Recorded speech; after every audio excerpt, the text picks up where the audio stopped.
हा प्रश्न इलेक्ट्रोस्टॅटिक्स या चॅप्टरवर सीईटी 2015 ला विचारलाय बघा. The difference in effective capacity of two similar capacitors when joined in series and then in parallel is 6 microfarad. The capacity of each capacitor is option A 2 microfarad, B 4 microfarad, C 8 microfarad and D 16 microfarad. तर बघा दोन equal value असलेले capacitor पहिल्यांदा series मध्ये जोडले. जेव्हा equal कॅपॅसिटीचे capacitor जर सेरीज मध्ये जोडतात तेव्हा एक फॉर्म्युला असतो CS that is equal to C by N. आपण याची कॅपॅसिटी C कन्सिडर केली आणि N म्हणजे त्या असलेल्या कंडेन्सरची संख्या. ते दोन कॅपॅसिटर आहे म्हणून 2, याला म्हणून इक्वेशन नंबर 1.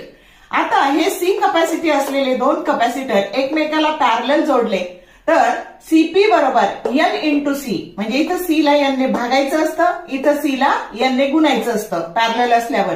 मग नंबर 2 आहे म्हणजे 2C आणि यातला जो डिफरन्स आहे तो 6 मायक्रोफॅरेड दिलेला आहे. मग आता आपल्याला माहितीये कोण मोठं आहे, 2C मोठं आहे, म्हणून वजाबाकी करताना काय करायचं 2C minus C by 2 that is equal to 6 आणि मग एलसीएम जर 2 काढला तर 4C minus C that is equal to 6. Therefore 3C by 2 that is equal to 6.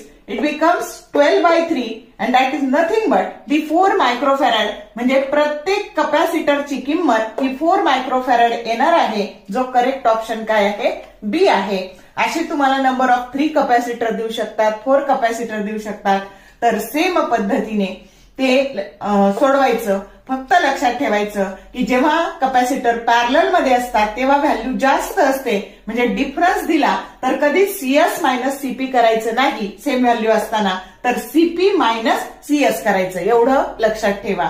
Short video आवडले लाईक करा, शेअर करा, कमेंट करा. For more useful tips and tricks keep watching wings of physics. Thank you very much.